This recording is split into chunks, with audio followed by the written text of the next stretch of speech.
beautiful day for a project. You can hear the engine running in the background. Today is essential though. It's not upgrade. Well, it is upgrade, but we're working on the alternator today.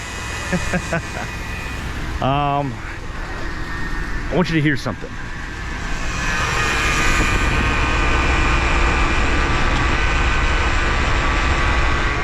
You hear that whine? That's alternator whine. What happens, alternators wear out, the bearings go bad. That's the bearing making noise. We're getting less voltage and drain the battery. Battery is 4 years old, so I went ahead and replaced it. But in this video, I'm gonna show you what to look for in a bad alternator and how to replace it on a Ram 2500, 6.4 liter. I didn't see many videos on this. Not the most common engine, great engine though. Let me walk you through first. You heard the alternator sound. I'm going to show you alternator voltage. I'm going to test my own meter. You want it to be at least 14.1, maybe as high as 14.7. Any less than 14.1, it's slowly dying. Before we start, we're going to remove the battery cable, negative and then positive. Go ahead and just hit. Negative is probably enough by itself. It keeps it out of the system, so I can take it off and tuck the negative cable aside. Now I'm a tall dude, over 6 foot tall. Government documents differ between 6'1" and 6'3", but what the doctors say sometimes between 6'1" and 6'3". I guess it depends the time of the day. Let's call it 6'2". But I need a ladder to get in my very tall truck. You can see it's barely shoulder height in the motor here. So the first thing I'm going to do, remove this decorative dust shield on the top there, or the cowl cover, as some people call it, where it says Hemi right there. And all you got to do, pull it off. Little grommets holding it on. Snaps right out. And there's our beautiful hemispherical engine. So the word Hemi comes from. It's hemispherical. Alright, so the alternator is actually pretty easy to get to. It's right there. So I got 2 bolts holding it on. You can see one right there and one right there. Serpentine belt, the tensioner is actually easy to get to. You can see it right there. You can see our ground cable and our feeder cable. So that's all we got to disconnect is those cables there.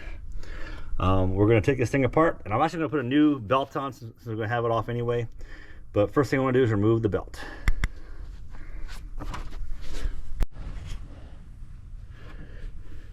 Now before you remove it, make sure you document the path it takes.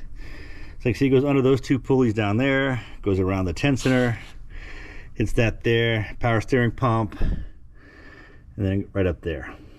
So I've got this tool called a breaker bar, and it clicks right into the tensioner pulley. There's a spot on it where it's designed for a tool like this to fit into. So I'm just gonna put that right into there, make it easy to fit. And then as you move it, you'll see it loosens. You pull it, and it loosens the belt. And we got it off. I left it on the other pulleys right now, just to kind of help me remember where they are. So when I work the Serpentine new one on, so now I'm gonna remove the bolts holding this on. Easy peasy. Yeah, I got my 5/8 adapter on here. I'm just gonna work it out, but 5/8 was the right size. All right, we got the bolts out, and now this unit's been attached for a while, so we're gonna use a wedging device and slowly lift it up off that part there. Get some freedom. Work both sides out, and then we can turn it over and reach the plugs. Now that we got it loose, the plugs are much easier to reach. We can take these 2 off now. And that big fat boy, the feeder cable, use a 13mm. All right, we got it out. And the way you do this one is you pull the black thing, the red thing out like that, and you push this little black tab in. And slides out. It's kind of hard with gloves, so you use your thumb in there to do that. But there's our dismounted alternator, side by side with the new one. You see we have a proper matching fit here. So we'll go ahead and put the new one in. Using the same 13mm wrench, we reattach it.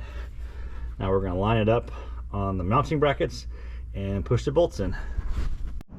Isn't she pretty? All shiny and new. Now we're going to take the old Serpentine belt out, put the new one on. Hopefully you documented where it needs to go. If not, there is a sticker I don't know where mine is. Somewhere. Sometimes on the door. Let's see.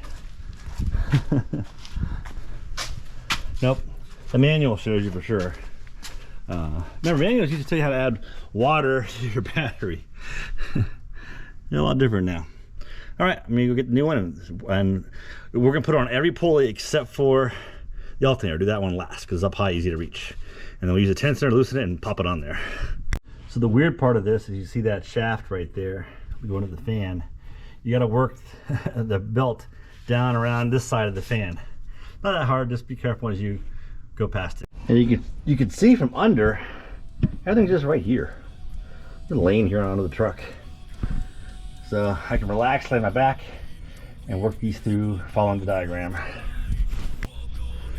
Putting on a tensioner belt is always the hardest part of working this area. But just make sure that it's seated properly in all of the pulleys. You can loosen the tensioner and check. Once it's seated properly, because you don't want to tear apart the serpentine belt. Okay, we'll reattach our battery. I'm going to put a little treatment on these two, some battery washers and a little bit of anti-corrosion chemical, and we'll start it up and see what voltage we get. The sound of a happy motor and a messy man. We can go check inside. 14 volts. System is happy again. All right, I'm exhausted. That was fun though. Less than $300 for the part, all in, including the new cable. So that would cost $2,000, probably $1,800, $1,500 at a mechanic. So do it yourself, save yourself some time, a couple hours of work, hundreds, maybe thousands of dollars saved.